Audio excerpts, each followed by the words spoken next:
नमस्कार।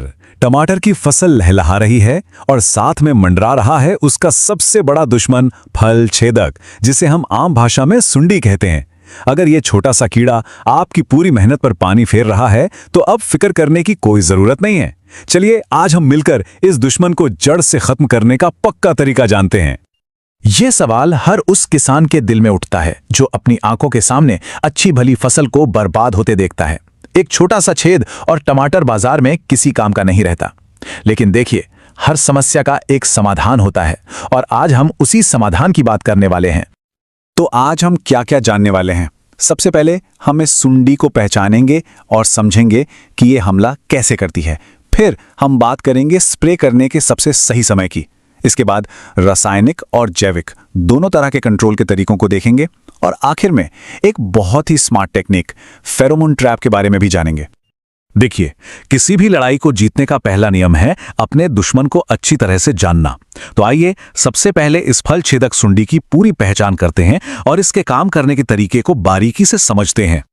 तो कहानी शुरू होती है इन बहुत ही बारीक अंडों से। मादा कीट इन्हें पत्तियों पर, फूलों पर या फिर छोटे छोटे नन्हे फलों पर दे देती है। इन पर नजर रखना बहुत जरूरी है, क्योंकि अगर शुरुआत में ही इन्हें पकड़ लिया तो आधी लड़ाई तो वहीं जीत ली। अब जैसे ही अंडे फूटते हैं, उनमें से निकलती है ये छोटी सुंडी।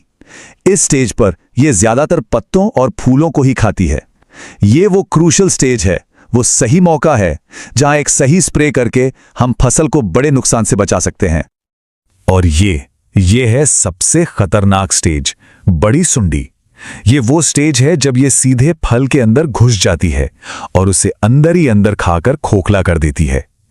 एक बार ये फल के अंदर चली गई ना, तो फिर इस पर किसी भी दवा का असर होना लगभग नामुमकिन हो जाता है। यही हमारी सारी मेहनत को बर्बाद करती है। तो इसका काम करने का पैटर्न क्या है?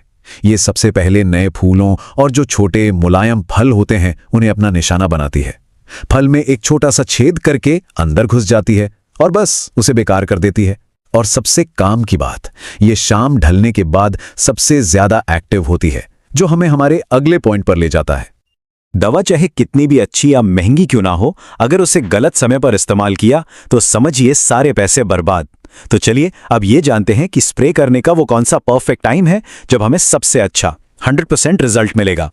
इस एक बात को गांठ बांध लीजिए, स्प्रे सिर्फ और सिर्फ शाम के समय ही करना है। क्यों?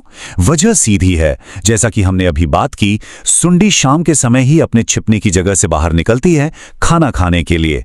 जब दुश्मन सामने होगा तभी तो उस पर हमला असरदार होगा। दिन में स्प्रे करने का मतलब है दवा को बर्बाद करना।